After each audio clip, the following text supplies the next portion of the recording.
I'm Alexis Clark. And I'm Brooke Nowicki. Welcome to Energy Zone News at the Cobb County Safety Village. Thanks for joining us today. Cobb EMC safety training instructors Nick Wilson and Andy Gramling recently gave Ford Elementary students an interactive lesson on electric safety. The demonstration held at Ford Elementary taught students how power lines and transformers work and how to be safe around them.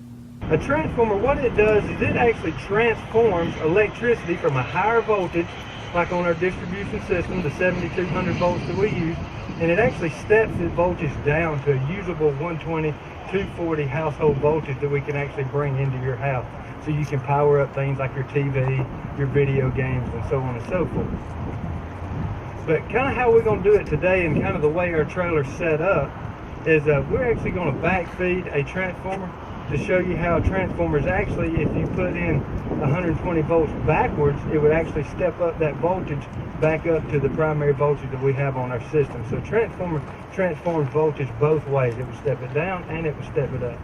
So kind of the way we're feeding our trailer today is we're actually going to bring 120 volts into this green underground pad-mounted transformer on our trailer. We're going to step the voltage back up to 7,200 volts onto our trailer, and we're going to travel down and we're going to step it back down on that overhead transformer over there, back to the 120, 240 volts, and we're going to light up that light bulb. So that's our first demonstration today, is lighting up the light bulb. And the reason why we want everybody to know where that light bulb is located, because that is a main focal point of our presentation today. So as I step on this pedal to energize the trailer, you'll see all that in progress, and you'll see the light bulb light up at the end. Does everybody see the light bulb? Yeah. There you go. How many of you have ever been in your house and the storm kind of rolled up and you hear a loud bang and the lights go out?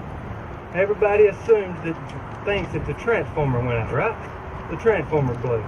Well, in fact,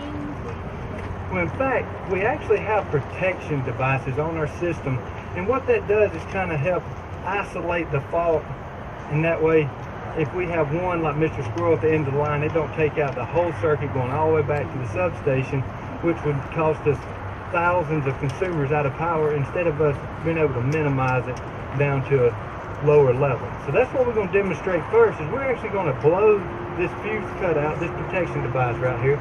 It's not going to make the loud bang like you would hear at your house. We've kind of engineered that out.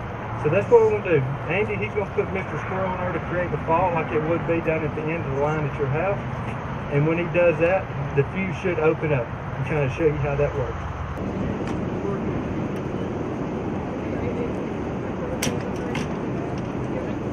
In the event that we have a fault on the line, that fuse will actually blow and it would actually open, which would isolate a section of our line, the faulted section of our line. And that's how we kind of minimize the amount of line that's actually out.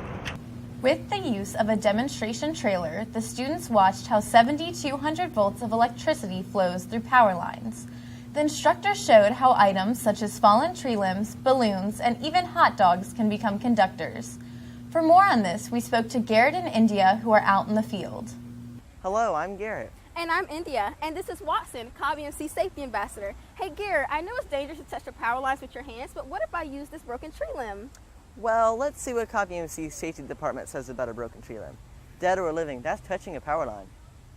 The first thing Andy's going to try is this old dried piece of stick that we found over there on the ground. Do you think electricity would conduct through it, or do you think it would not?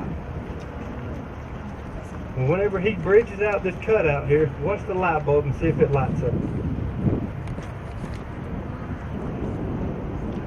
So that shows you that that piece of wood is not a good conductor.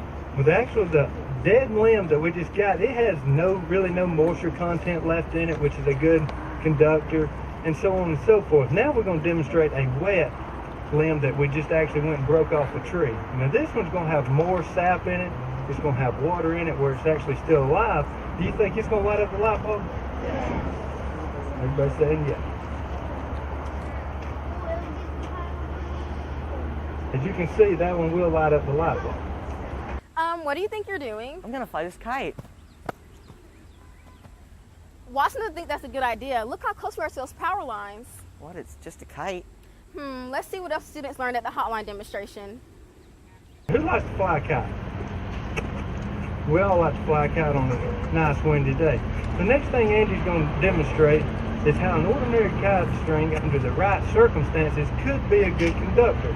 So we always encourage, when you fly a kite, go to an open field, go away from any kind of overhead power lines before you actually fly that kite. So what we're going to demonstrate here is we're going to bridge that gap with a kite string and see if it actually lights up the light bulb.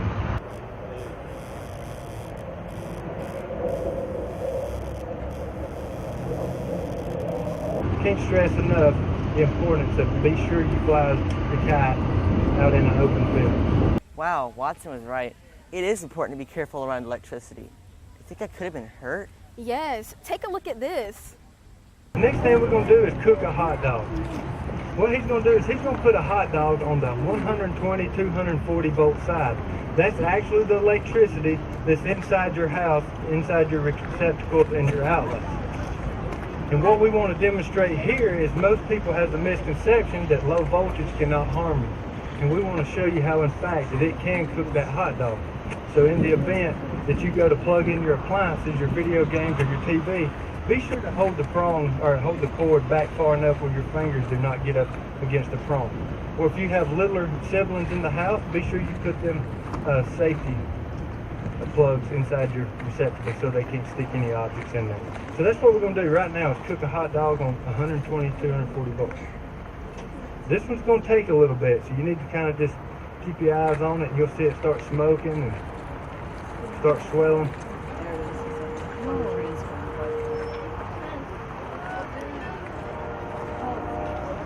And as you can see right there, it actually did cook that hot dog from inside out till it actually split open, just like electricity does. Electricity actually harms the body, kind of like a microwave. It cooks from the inside out. So we can't stress the importance enough. The 120, 240 volts that's inside your house is in fact dangerous to you. You need to ask an adult or whatever before you plug any kind of appliance up. That wraps up our live report. Are you okay, Watson? Back to your Energy Zone newsroom. Thank you, Garrett and India. Great work.